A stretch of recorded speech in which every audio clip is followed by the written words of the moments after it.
What's going on, everyone? It's your guy, Cole Jackson, back here with more All-22 film from the Baltimore Ravens 37-26 win against the New England Patriots. Today, we're going to focus on the defense.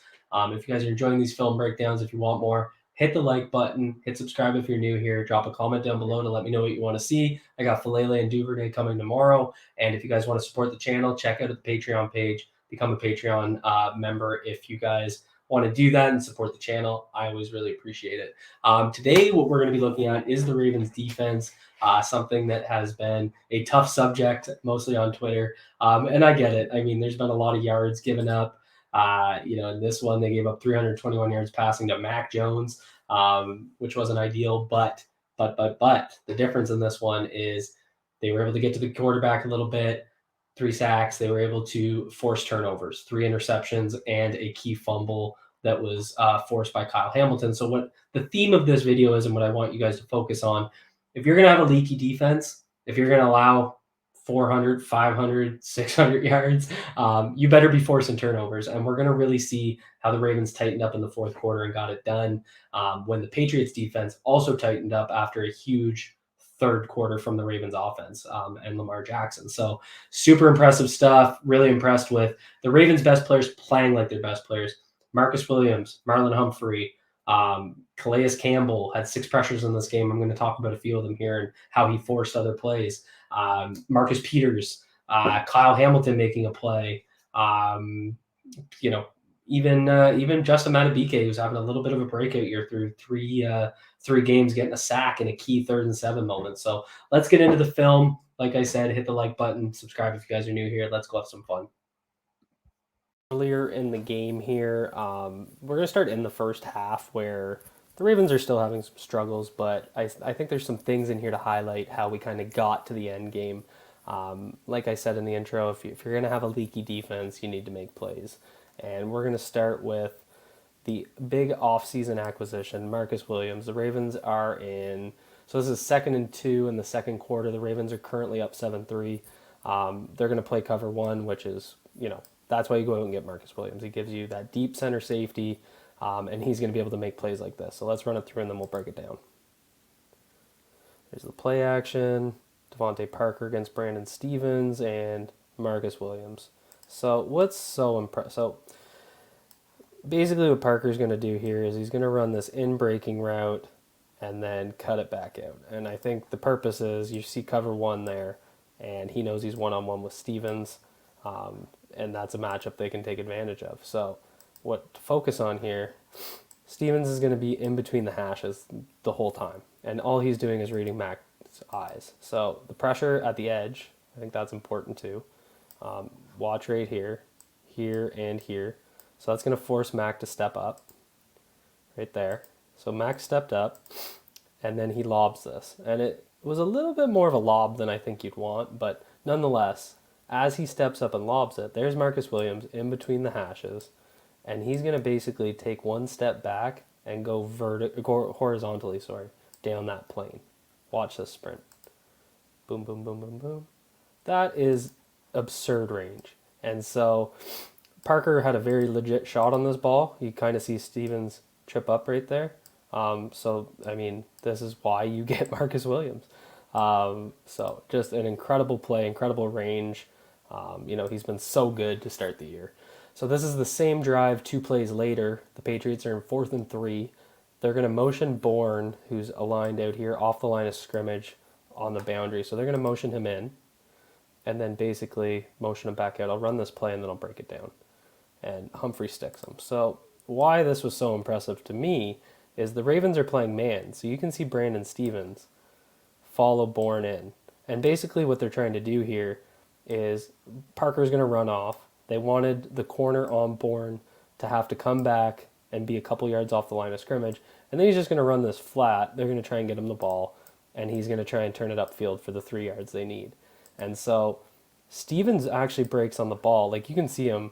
He's breaking on the ball quite well. But what Humphrey does, and they're in man coverage here. This is cover 1 again.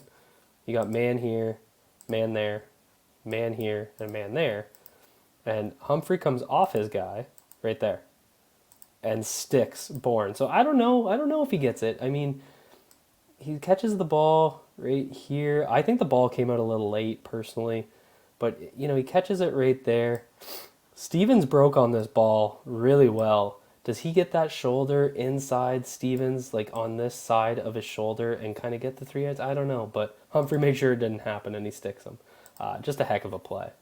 So now we're in the third quarter, and this is where I think the Ravens D really stepped up. And, they still allowed 13 points, but that did match the amount they allowed in the second quarter, so they played better. So this is in 3rd and 7 before the Devin Duvernay punt return that set up the touchdown pass to Duvernay after Lamar Jackson had a big run. I think it was a 38-yard run. So this is a super pivotal moment in the game. And what we're going to see is they're kind of going away from the sim pressures. You're going to see a 5-man rush straight up. And what that does is it isolates Matabike inside on Andrews here. And Matabike, I'll run it through and then come back and look at his pass rush move. He gets the sack here. Just an impressive rush by Matabike to get the sack. And again, he also drew the hold. You can see the flag come out right there. So this was just a huge play for Matabike regardless. But I like how they created the one-on-one. Patrick Queen's going to step up in the B gap and rush. That pulls the guard away. And that creates Matabike against the center. And he's just going to basically use a chop rip. So you'll see right here, there's the chop. So that his left arm is coming down, and then he's going to use this right arm and basically uppercut as the rip. Right there, rip. And his ability to stick that foot in the ground and turn the corner gets him to the sack area. So right there, boom. Brings him down, gets the flag, gets the Ravens out of trouble, and they move on to the next play. So the Ravens go down and score on the Duvernay drive. And on the next series, sorry, my wife just walked in on me. And on the next series, it's 28-20 Ravens, and this is the Josh Bynes interception. So again, you can kind of see the key points. This Ravens turnover also turns into 3 points. The Justin Tucker 56-yard field goal. So, it's big just to see them converting these big plays into points, showing the defense, offense working together. But basically what we see here, you can't see the corners, but it's cover 4. You're going to have Williams drop, Clark drop, and then both corners are also dropping. And so that gives hook coverage for both Bynes and Queen. And so I'll run it through and then break down what Bynes does so well here. And again, you're seeing the pressure there. Let's go back. The pressure from Calais Campbell. I'm going to say his name quite a bit over these next few plays because he made some really good pressure plays. Off the edge here, he beats up Jonnu Smith and forces that ball out.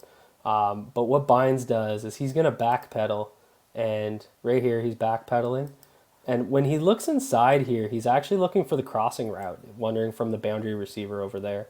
And then he looks back right there. And as he saw Parker turn, he turned his eyes up to Jones, and the ball's already in the air right there. And then he just breaks on the route, and boom, INT. That's just good awareness and coverage. So really impressive work there. So like I said, the Ravens get the ball back. They go down, they score 3. They're sitting at 31-20. So we're going to fast forward to the fourth quarter now. On the last drive, Stevenson scored on the 1-yard rush. They drove the whole field. This drive right now that we're looking at is after the Bateman fumble. So let's put this in context. The Patriots just scored. Then they got a fumble. They get the ball back. They drive the field again. They're in the red zone on the 10. This feels like Miami again. So what was the difference? And it's guys, the Ravens are leaking yards here, but they're making plays and getting turnovers, and that's how they ended it. So let's watch this one. You watch Marlon Humphrey at the top of your screen. This is his interception. And so the big question is kind of what happened here. I think Mac Jones played pretty poorly, but also some guys made plays. The guy to watch here is Pepe Williams coming off. He's going to slot blitz, and Copeland's going to basically rush straight up, and you're going to see Mac Jones kind of float this way to get the ball out. So watch. Then we'll look at what Humphrey does. So there goes Pepe right there. Copeland's already going up. You can see Humphrey still jamming. So he's jamming in a back pedal, which is super impressive. And Jones should not have thrown this ball when he recognized that. But he threw it. Parker can't even see the ball. But let's take a look at Humphrey. Really impressive work to work the back pedal on Parker. And he's playing physical. He's at the 5 yard mark, but he's not holding. He's not pushing. And that's just lockdown corner stuff. He's going to backpedal, keep him in front of you. And when that ball goes up, you go get it. Super impressive play from Marlon Humphrey. He just had a heck of a game. So after the INT, the Ravens punted. New England gets the ball back. It's still 31-26. Very much anyone's game. And we're going to see right here cover one again. So you're going to see... Is it cover one? Yeah. So it's cover one. You got Marcus Williams down here deep. You got your man coverage here. Hamilton's going to step up on Stevenson. And that's super important because you're going to see, this is Aguilar. So Aguilar is going to come in, hit the end breaking route on Pepe Williams. Watch Williams dive on the ball. I want to show that quickly. Look at him dive. He damn near had that ball. He gave up the play, but that's an impressive dive. But Kyle Hamilton's recognition here. So you're going to see him step up. You can see he's got his front foot, but he's watching the ball. It's right here. The ball is in the air, and he's looking back to see where it's going, and then he's heading that way. And right there. And this is just impressive range, and obviously swats the ball out. The ball's out there. But anyone that was concerned about Kyle Hamilton's range, here you go. So he's going to sprint down, knock the ball out, and then Marcus Williams' ability to do this, inbounds, land on the ball, get possession. Just Marcus Peters has such a knack for the ball, it's insane. So the Ravens score after the fumble, make it 37-26. Again, they're converting points after the turnovers, but the defense ices it with these next three plays.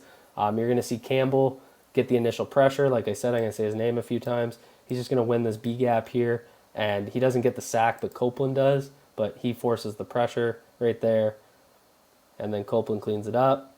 Nice work. And then I'm showing this one.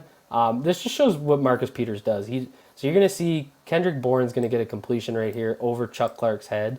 Let's just fast forward to it. I just want to show Marcus Peters stripping this ball because it's what he does so well. Right there. There's the ball over Clark's head. Peters is in coverage. He just rips that ball out. Bourne falls back on it. But this is the very next play. You're going to get cover. I think it was cover 3. Someone might be wrong, but I think you had cover 3 here, here, and here. I might be wrong. It could be man. Doesn't really look like it based on how loose the coverage is. I'm pretty sure that's your cover 3 right there. So ball comes out, and Marcus Peters picks it off. But kind of what forced this ball to come out was, again, Calais Campbell. Watch him kind of win inside there against Andrews and get the QB hit. Marcus Peters picks it off. Game over. Let's go wrap it up. All right, so there you have it, folks. The big thing is the Ravens need a pass rush. There's still things they need to do. I'd like to see them play a little bit more straight up. I might try and do a little video on that on Wednesday, looking at basically the sim pressures in the first half versus second half and how they simplified things a little bit. They still did some sim pressures. There was a play in there where I think it was Marlon Humphrey's INT where you had Broderick Washington dropping in coverage. So, I know that bothers some people, but they're really trying to – the purpose of those is to try and filter the ball into certain areas and, create different looks for a quarterback. So they're not always effective, but sometimes they can be. So I'm really looking forward to getting those pass rushers back. Tyus Bowser, David Ojabo. We got Jason Pierre-Paul coming probably next week. So some reinforcements are coming. Hopefully they can get more of a pass rush going. But it's just good to see this team taking the ball away. It's something that we dearly missed last year. And I think it was the huge difference maker. So, like I said, drop a like down below if you guys like this. Comment if you want to see something. Hit subscribe if you guys are new here. Check out the Patreon page.